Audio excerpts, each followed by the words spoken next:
রান্না করে ঝটপট একটা রান্না করবো। কয়েকটা মাছ নিয়ে নিলাম, মাছগুলোকে একটু হলুদ লবণ লাগাবো। একটুখানি হলুদ দিলাম, এই যে দিয়ে দিলাম পরিমাণ মতো লবণ। এটাকে একটু দূর থেকে ঝাঁকা করে সুন্দর করে মাছটাকে লবণ হলুদ লাগিয়ে নিলাম। ফ্রাই প্যানে দিয়েছি তেল, এবার মাছ দিয়ে দিলাম। মাছগুলোকে সুন্দর করে এই যে ফ্রাই করে নেব একটু তেলে। তারপরে হচ্ছে মশলাগুলোকে দিয়ে দিলাম, একটু নাড়াচাড়া করে দিলাম পরিমাণ মতো লবণ, আর দিয়ে দিলাম অল্প একটু হলুদ, যেহেতু আমি মাছের ভিতরে হলুদ দিয়েছিলাম। তো যাই হোক, আমার মশলাটাকে সুন্দর করে কষাইতে হবে তেল ওঠা অবধি। তেল উঠে গেছে, এবার আমি কষানোর জন্য একটু পানি দিয়ে দিলাম।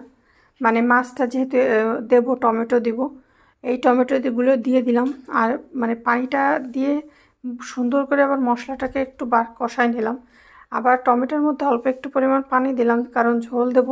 আর যেহেতু আমি মাছগুলোকে ভেজে রেখেছিলাম, এগুলো আমার হতে খুব বেশি সময় লাগবে না। আর যেহেতু টমেটো আছে, এর কারণে আর একটু তাড়াতাড়ি আসলে হয়েও যাবে। তো যাই হোক, আমার আজকে মজাদার ইয়ামি মাছ ভুনাটা দেখতে কেমন লাগছে বলেন তো। যেহেতু আমার রান্না শেষ, উপর থেকে আমি একটু ধনিয়ার গুঁড়া ছিটিয়ে দিলাম, আর সাথে কিছু ধনে পাতা দিয়ে নামাই নিলাম। ভালো থাকেন, আল্লাহ হাফেজ।